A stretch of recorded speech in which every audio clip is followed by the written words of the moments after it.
आगत तंत्र पेपर में पार्ट बी की बात करते हैं।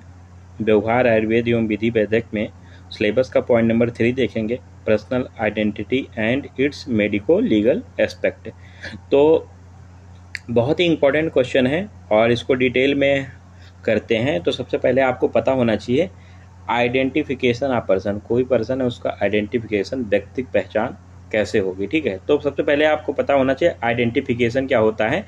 तो देखिए, identification is the determination of individuality of a person specific physical characteristics, मतलब किसी स्पेसिफिक फिजिकल कैरेक्टरिस्टिक्स के आधार पर व्यक्ति के व्यक्तित्व का निर्धारण करना, ठीक है, यही आइडेंटिफिकेशन होता है। मतलब identification is the determination of individuality of individual on specific physical characteristics, मतलब फिजिकल कैरेक्टरिस्टिक्स के आधार पर, ठीक है, किसी व्यक्ति के व्यक्तित्व का निर्धारण करना, इंडिविजुअल की इंडिविजुअलिटी का निर्धारण करना।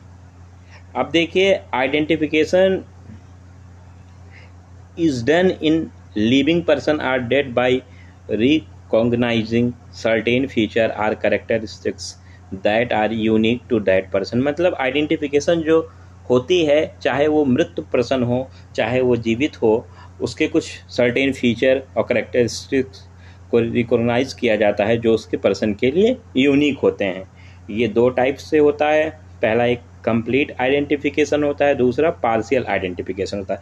कंप्लीट आइडेंटिफिकेशन मतलब पूर्णतया और पार्शियल मतलब अपूर्ण, ठीक है। जैसा कि अब आगे डिटेल में हम लोग करेंगे। तो देखिए, कंप्लीट जो होता है उसका पूर्णतया पहचान किया जाता है। तो जैसे कि पूर्णतया पहचान में when all the detail of identity of individual are known then is called complete identification. जब व्यक्ति की सभी विवरण, मतलब जितनी भी पहचान की जा सकती है उसका सभी चीज़ें सभी विषय ज्ञात होते हैं तो उसे कंप्लीट आइडेंटिफिकेशन कहते हैं। लेकिन पार्शियल आइडेंटिफिकेशन मतलब अपूर्ण पहचान किसको कहते हैं?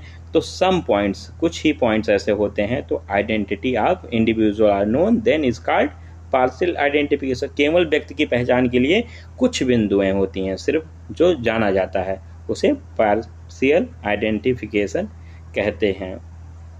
अब देखिए, जो आइडेंटिफिकेशन होता है तो ये क्यों होता है? तो जीवित व्यक्ति की पहचान के न्याय वैधिक महत्व, मतलब कोई अगर जीवित है तो उसे कानून व्यवस्था में उसे क्यों medico legal aspect of identity of living क्यों की जाती है? तो इससे दो केसेस में किया जाता है, या सिविल केसेस में या क्रिमिनल केसेस में। देखिए, सिविल केसेस जैसे कि दीवानी मामले हुए, इसमें जैसे कि संपत्ति का उत्तराधिकारी कौन बनेगा, इनहेरिटेंस ऑफ प्रॉपर्टी, जीवन बीमा इंश्योरेंस का क्लेम कौन कर रहा है, उसकी आइडेंटिफिकेशन आइडेंटिफाई करना, और पेंशन किसको मिलना चाहिए किसको नहीं, सही व्यक्ति है या नहीं, इसका आइडेंटिफिकेशन करना, पासपोर्ट, विवाह मैरिज में, और वादग्रस्त मातृ और पितृ डिस्ट्रीब्यूटेड पैटर्निटी में।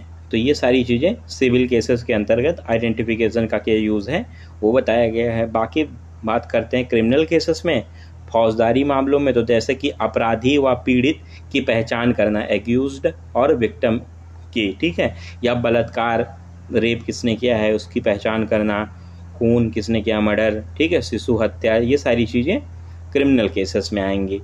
और अब जीवित व्यक्ति की बात कर लिए तो देखो, मृत व्यक्ति, जैसे इसमें बात हमने की थी चाहे जीवित की पहचान की जाए चाहे मृत की जाए, तो जीवित के लिए बता दिया। अब देखो, मृत व्यक्ति की पहचान में क्या न्याय वैधिक महत्व है, medico legal aspect of identify in dead person. तो देखो, जैसे कि विस्फोट की स्थिति, कहीं बम ब्लास्ट होता है, इन केस ऑफ एक्सप्लोजन होता है तो वहाँ पहचान की जानी है। और आग लगने की स्थिति में इन केस ऑफ फायर, या अज्ञात मृत्यु शरीर कोई मिलती है, नॉन डेड बॉडी मिलती है रोड्स पे, रेलवे स्टेशन पे, उसमें, या विघटित या कंकाल, कोई विघटित मतलब डिकम्पोज्ड बॉडीज़ है, या कंकाल है, कोई स्केलेटन बॉडी है, या छत विछत है, मतलब मल्टीलेटेड बॉडी है, मतलब कई खंडों में टूटी हुई है, टुकड़े हैं। तो इन सारी चीज़ों में काम आता है पहचान। और देखो, इसके कुछ रूल होते हैं। तो देखो, मेडिको लीगल रूल क्या होता है? तो it is a medico legal rule that any examination of individual including for identification can only done after obtaining written informed consent of the patient or guardian, मतलब कोई भी मेडिको लीगल रूल के according कोई भी examination करना हो किसी individual का, चाहे उसकी खुद की आइडेंटिटी हो, तो ये तभी की जाएगी जब वो खुद रिटर्न में कंसर्न करेगा या उसका कोई गार्जियन रिटर्न में लिखित देगा कि हाँ कर सकते हैं। लेकिन however reasonable force can be used if examination is refused by accused। अगर accused refused कर देता है, मना कर देता है कि मैं नहीं दूंगा, ठीक है, तो फिर फोर्सफुली उससे उसका एग्जामिनेशन किया जा सकता है। सेक्शन 53(1) के अंतर्गत, CRPC 53(1) के अंतर्गत, ठीक है। उसी को मैंने हिंदी में लिखा है कि अगर वो अपनी सहमति से अपनी जांच करवाना चाहता है तो उसके रोगी खुद या फिर उसके अभिभावक द्वारा लिखित सहमति दे दी जाएगी। लेकिन अगर आरोपी जो है, एक्यूज्ड है, अगर वो मना करता है तो भी उसकी परीक्षा जान कर बलपूर्वक की जाएगी, और CRPC की धारा इसमें 53 के अंतर्गत, ठीक है। ये रूल था। अब देखो मेडिको लीगल डिक्टम या प्रिंसिपल होता है, तो देखो प्रिंसिपल ये है इसमें कि it is a medico-legal principle that all medico-legal reports 2 mark of identification should be mentioned and detail about each one should be complete so that it can be confirmed on subsequent examination। मतलब कोई भी medico legal principal में सिद्धांत है कि कोई भी medico legal report बनाई जाए उसमें ऐसे 2 मार्क्स आइडेंटिफिकेशन के उसमें मेंशन करने जरूरी होते हैं, और दोनों का बहुत अच्छे से कंप्लीट डिटेल उसमें हो, जिससे कि आवश्यकता पड़ने पर उसकी जांच की जाए और कंफर्म किया जा सके, ठीक है। तो इसमें जैसा कि इसमें इतना सा आपको पता है, उसके 2 चिन्ह होने चाहिए और चिन्ह के अच्छे से डिटेल उसमें होनी चाहिए, जिससे बाद में कोई जांच होनी हो तो उसकी अच्छे से पुष्टि की जा सके। अब देखो जो ये पहचान होती है, आइडेंटिफिकेशन होती है, इसके 3 स्टेजेस में हमने डिवाइड किया है। एक तो कैरेक्टरिस्टिक्स फॉर आइडेंटिफिकेशन में देखिए आप, प्राथमिक होता है, प्राइमरी कैरेक्टरिस्टिक्स देखे जाते हैं, फिर सेकेंडरी देखे जाते हैं, और फिर अदर कुछ होते हैं, ठीक है। तो देखो व्यक्ति की पहचान के कुछ अभिलक्षण, जैसे कि प्राथमिक लेवल पे क्या क्या होता है, तो 6 चीज़ें हैं। देखो आयु, लिंग, शरीर का प्रमाण, मूल वंश या प्रजाति उसका, उसके धर्म और उसकी राष्ट्रीयता, ठीक है। तो आप ये 6 पॉइंट्स बहुत इंपॉर्टेंट होते हैं प्राइमरी, और मैक्सिमम इन्हीं की डिटेल्स मैक्सिमम पेपर में पूछा जाता है। तो अब आपकी यूनिवर्सिटी में जो भी डिटेल्स आए होंगे, आपको जो नीड होगी आप कमेंट में बताइएगा, मैं वो अपलोड कर दिया करूँगा। बहुत बड़ा ये चैप्टर है तो हर चीज़ का डिटेल करना इसमें पॉसिबल नहीं है।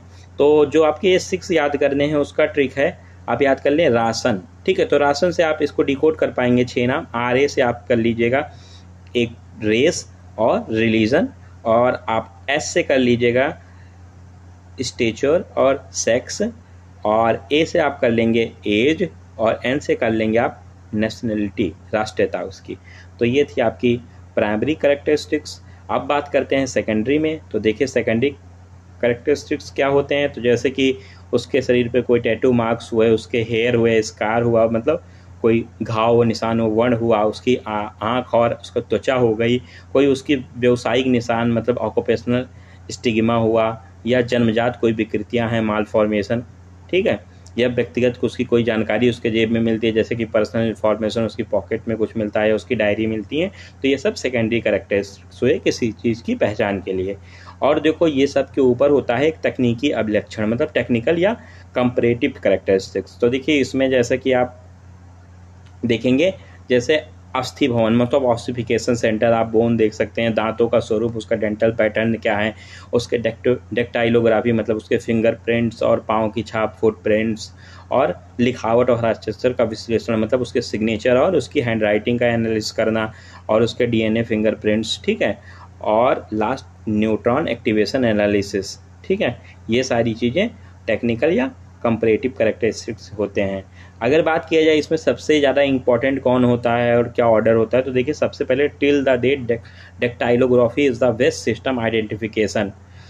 इस समय का जो सबसे डेक्टाइलोग्राफी होता है बेस्ट सिस्टम है आइडेंटिफिकेशन के लिए, और जो डेंटल स्टेटस है, ठीक है, ये considered as the second best. दूसरा बेस्ट अगर कोई है तो वो डेंटल स्टेटस है।